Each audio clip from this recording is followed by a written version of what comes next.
What's up, family? I trust that all is well with everyone. In part one of the video entitled Everybody Hates Black People, I thought it would be appropriate to have, an intellectual and an objective analysis of Black culture, the good, the bad, and the ugly. See, I would never say that Black culture as a whole is a problem, like so many say, especially Black individuals on YouTube. However, there are aspects of the culture that need some correction. In part one, I decided to highlight the greatness of our people. We truly deserve to be celebrated. Unfortunately, all is not well with Black culture. So, in deciding to do part two of this series on the ugly side of Black culture, it did cost me some hesitation on my part. I really didn't want to, be seen as bashing my own people. And, I had to be honest about our culture. And in doing so, maybe I can draw some attention to the circumstances that plague our communities. While hard as it is to admit to certain truths, I do this video because of my love for my Black people. We can definitely do better, and I'm sure we will.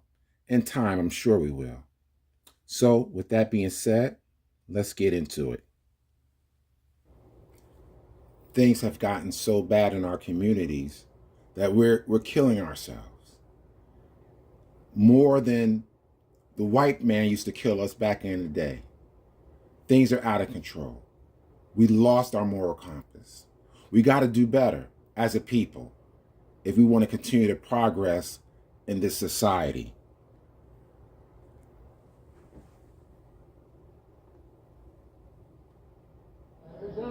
I want to talk to my gangbanger family.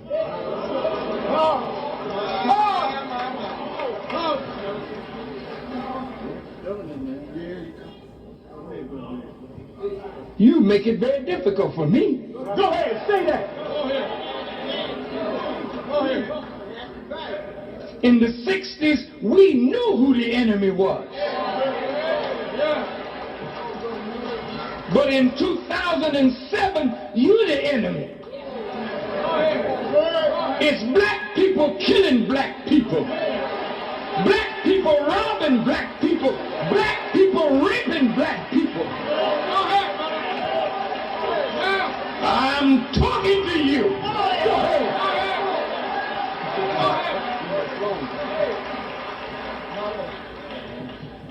You gangbangers know the principle of retaliation, but you are retaliating on the cheapest of principles.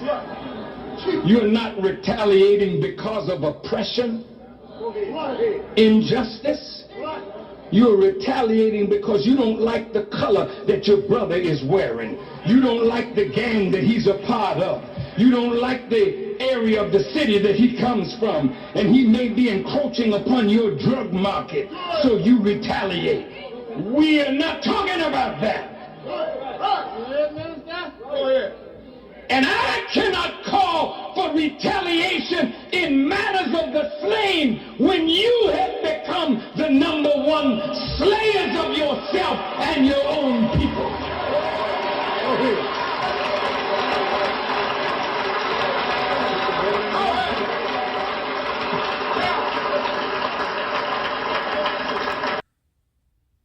Now, when gangster rap first came on the scene, it was a huge thing because it was a divergence from the, having a good time and even the educational value to what rap had to offer in the 80s. But as the 90s approached, things changed. And that's by design, because now they want criminality to be normalized. But now it's gotten so bad that people are celebrating murder as if it's just normal. Check this out. Killer beats. Rap music videos about murders in Jacksonville fuel fire in the community. Mothers of the victims are speaking out, saying the videos and lyrics have gone too far, giving specific details about the horrific crimes. ITV investigator Corley Peel is joining us live to show us how this deadly music videos, how they are really damaging families. Corley? Well, Tarek and Stacy, many of these parents I've spoken with are still waiting for arrest or they're waiting for a trial for their son's murders. While they wait for justice, music videos from rival rap groups in Jacksonville have gained popularity across the country with songs glorifying their son's murders. The music and beat are catchy.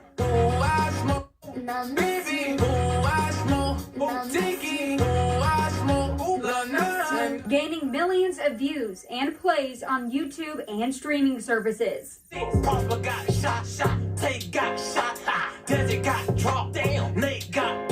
Local rappers rising to fame with lyrics about murders of young men in Jacksonville. And you know we smoke little biggie. The victims behind the lyrics are sons. What is it like when you see your son's name and his murder talked about in these rap songs? Well, this is where we are. Murder, mayhem is becoming normalized.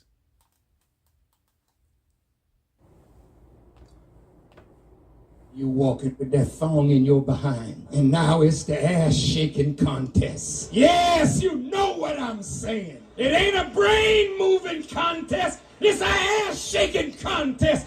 And you want to be the new winner. Don't look at me like I'm saying something foul with your foul ass self. I know it's rough. I know it's rough. Damn it, but you better hear it from me because there's something coming behind me. Well, I never heard a man of God talk like that. You ain't never met a man of God. There was a time, sisters, when your underwear wouldn't be pleasing on a clothesline that your neighbor could see. Do you remember them days? Damn right you do, but you're forgetting today. Your drawers is all out in the public now. I can see the line of your panties now. Your breasts damn near falling out. How the hell can a man think a sane thought? And you know damn well where his eyes are. Ain't one of you dumb. You just low down. Yes, it's low down. That is true. Yes, it's low down.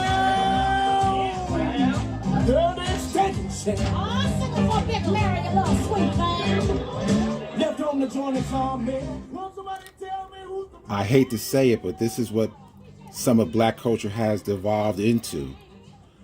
And we are great people, and it's sad to see that this has become acceptable behavior. And not only that, this is what the larger society wants, to see us as buffoons. That's why they put us on TV, so they could be entertained by us. You see, I don't know if I'm the only one that feel this way, but I think they put black people on these reality shows because they know we're going to act out and act like a fool. So let me play this clip from Love and Hip Hop. With more from our class on Love and Hip Hop Atlanta, the reunion.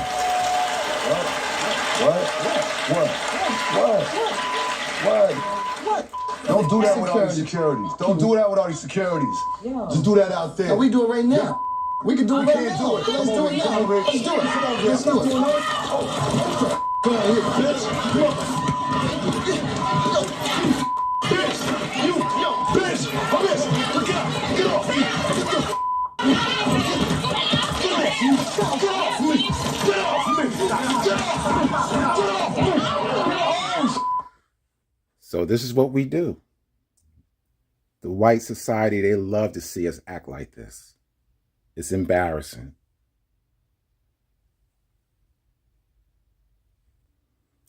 Check this out. More ghetto fabulous behavior. Oh, so I'm a shark. When are you a mom?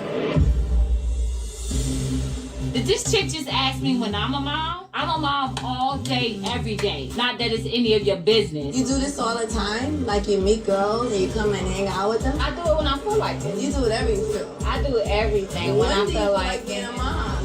This chick's up in front like she's the boss. Meanwhile, she's slinging drinks in some club while me and Scrap keep her kid. It's time for this chick to face some truth. Why y'all beefing? Ain't no beef. Tommy is calling out Tierra faster than Tierra can even respond. You asking about kids like you know my kids. I do know your kid. How do you know my kid? I know your kid because I know your baby daddy. I know your baby daddy because I sit on his like almost every other night. And she went in for the kill. I'm that bitch. No, I know my baby daddy. He would never. So what you talking? ever- You sound crazy, bitch. Calm down. Calm down, honey. Calm Let me down. tell you something Don't about tell me Tommy. what about Let me tell you something about Tommy. Good. Let me tell you something.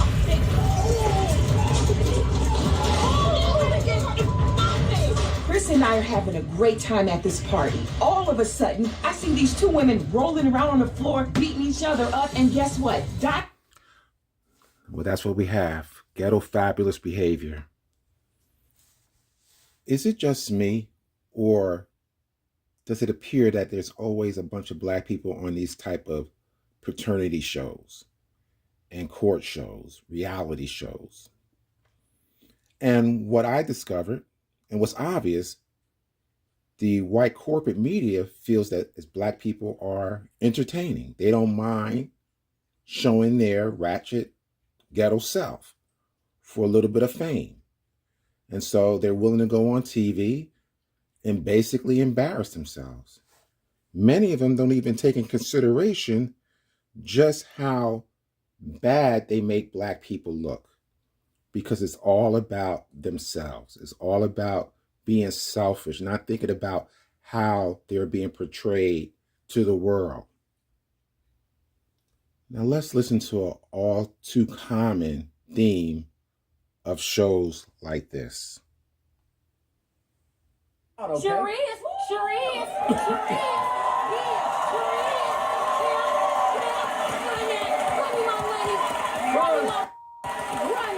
First, we're going to find out from the lie detector test whether you all been together.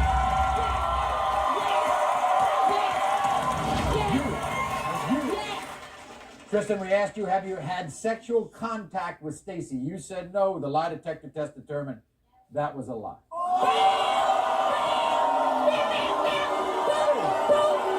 Hey, Lord, I was sleepy, man. I'm telling you. Something wrong with the Sleeping. You were sleeping. I want to ask you remember? one thing. If you are the father of this child, if you are you will take care of this child, won't you? Yeah, like I do all my I'm dropping kids. them off in front of your house, goddamn. We're going to be right there. We're going to be on the front. You'll answer the front. We're going to go to the back. And you know I know what kind of car you drive, so I'm going to stand there until you come out. Let's find out right now. Right now. In the case of 2-year-old Darjavian, Tristan, you are not the father.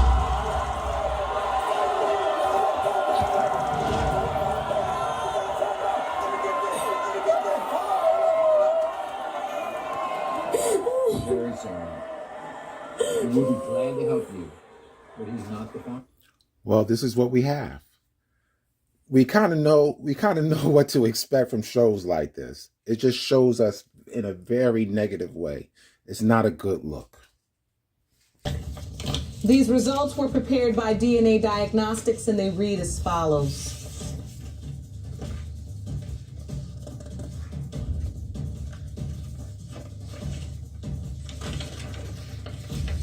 In the case of Pace versus Fobbs Randolph, when it comes to 4-year-old Prince Fobbs, and whether Mr. Pace or Mr. Randolph is his biological father, it has been determined by this court, Mr. Pace, you are not his father.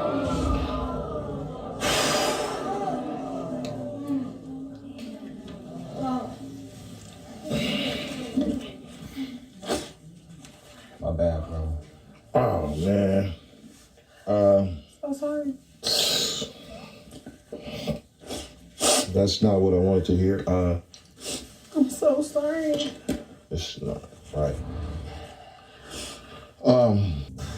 Continuing on with the next result. It has also been determined by this court, Mr. Randolph, you are not.